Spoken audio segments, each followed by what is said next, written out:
มื้อนี้ภาพการบำเพ็ญกุศลแด่องค์พระยอดแก้วมหาสังฆสุธรรมาธิบดีมหางอนดำรงบุญมหาเถรเจ้าในวันที่18นี้ภาพค่ำๆตอนแรกเราจะเบิ่งในขณะนี้อยู่ข้างในกำลังการบำเพ็ญบุญกุศลในขณะนี้เพิ่นกำลังฟังธรรมเทศนาหลังการสูตรอภิธรรมบางสกุลเราจะเข้าเบิ่งข้างในนี่เป็นพิธีทางการนี่คือบอนเป็นสถานปรากฏญาณขององค์พระยอดแก้วมหาสังฆสุธรรมาธิบดีรัตนมหาสังฆพระโมกข์มหางอนดำรงบุญมหาเถรเจ้า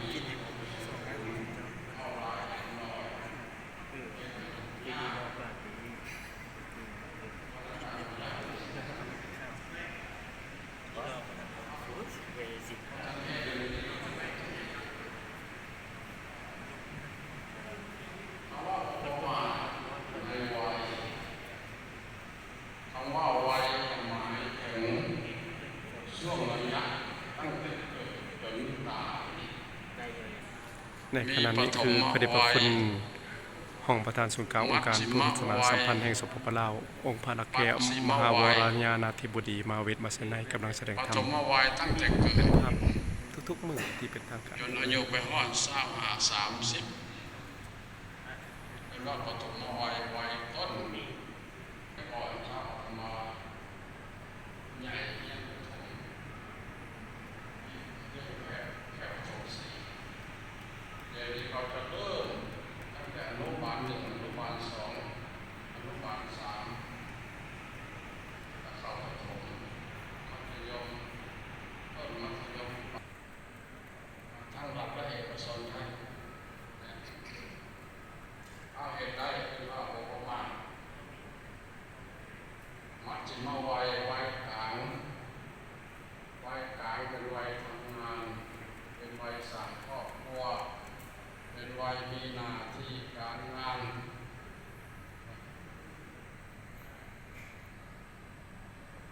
สร้างสาพัฒนาให้ครอบครัวอุดมสมบูรณ์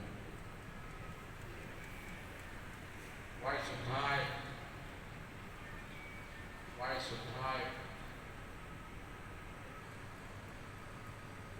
จาก60ไปจนหมดชีวิตพักสิมวัยนี้เป็นวัยพักผ่อนทางด้านร่างกายและสมองเป็นวัยที่เข้าพึงศีลธรรมนี่ทางโลกก็เส้นเดียวกันคันวัน60แล้วเขาวำนาเรียกว่าพวกเขาแห่งใสที่8ที่พึ่งศีลสมาธิปัญญาออกปัญญาโยบางทางถ้าบอกแล้วก็ออกมาในชีวิตเพราะว่าชีวิตก็ได้แก่ว่าเป็นอยู่มีลมหายใจเข้าออกชีวิตของคนเรากับบนแน่นอนมีกำหนดมีเครื่องหมายมีป้ายบอกที่เรากำหนดเวลาเศร้าเสียใจทั้งสว่างและผิดหวังสับสนกันไปเพราะฉะนั้นว่าชีวิตคนนี้ก็บอกให้ประมาทพระพุทธเจ้าเตือนพุทธบริษัททั้งหลายให้ตั้งอยู่ในความเพียรท่อง4อย่างเพียรระวังบ่ให้บาปอกุศลเพียรระวังบ่ให้ความชั่วเกิดขึ้นปิดจังอับกับเพื่อนมันหัวให้คนเพียรระวังบ่ให้ความชั่วเกิดขึ้นอันที่2ปะหังประทานเพียรละบาปอกุศลทั้งหลายที่เกิดขึ้นในกายในใจให้ออกไปคือการกับผ้าที่มันเปื้อนมันสกปรกละบาปอกุศลที่เกิดแล้ว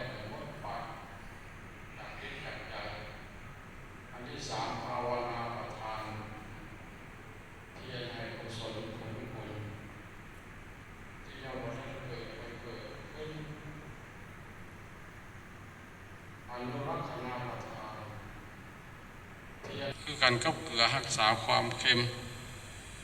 บ่ว่าจะอยู่ในขนมหวานๆของสมๆอยู่ในน้ำมันก็รักษาความเค็มอันนี้เราก็เช่นเดียวกันเมื่อเรามีชีวิตเกิดขึ้นมาก็ให้เต็มไปด้วยบุญด้วยกุศลขออนุโมทนาสาธุการอนุโมทานหลายพระองค์เป็นญาติโยม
อิตา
องพบเพื่อทานส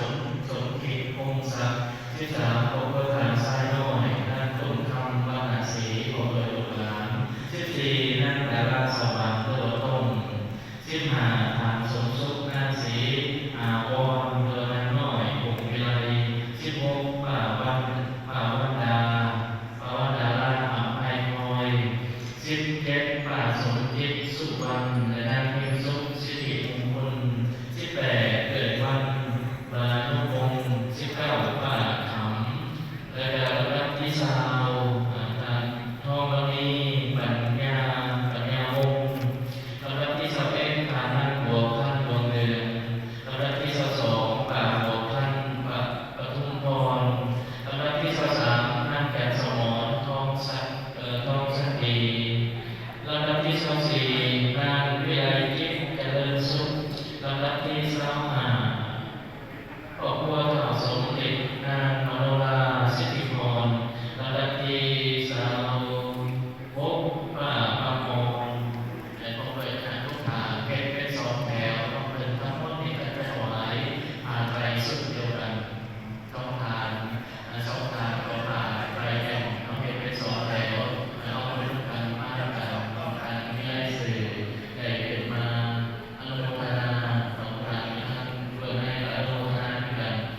บริมีอะไรสื่อได้อ่านไปออกมาอนุโมทนาบุญเอาเป็นสองแถวสอนอนุโมทนาบุญกันท่านเป็นอธิษฐานเมื่อมาไปบอกกันท่านเป็นอธิษฐานและได้บุญกุศลทั้งหมดแต่องค์พระแก้วของน้องมองแล้วได้ว่ามาไปที่วัดเลิศอาสมมองกันสาธุสาธุสาธุอนุโมทนาเม หลังจากได้ว่ามาไทยที่วันแรกเดินวัน ตาอุปาทวายะธรรมิโนอุปัสสิทวานิโรสันติเอสังอุปัสสโมสุโขอามิจาวัตสังขาราอุปัฏฐวายะธรรมิโนอุปัสสิทวานิโรสันติเอสังอุปัสสโมสุโขอานิจจาวัตสังขาราอุปัฏฐวายะธรรมิโนอุปัสสิทวานิโรสันติเอสังอุปัสสโมสุโขสัพพิสัตตามาลังกิจามาริสุจามาริสะเร อาเทวะหัมมาริสามินาทิเมตัสสังสายโย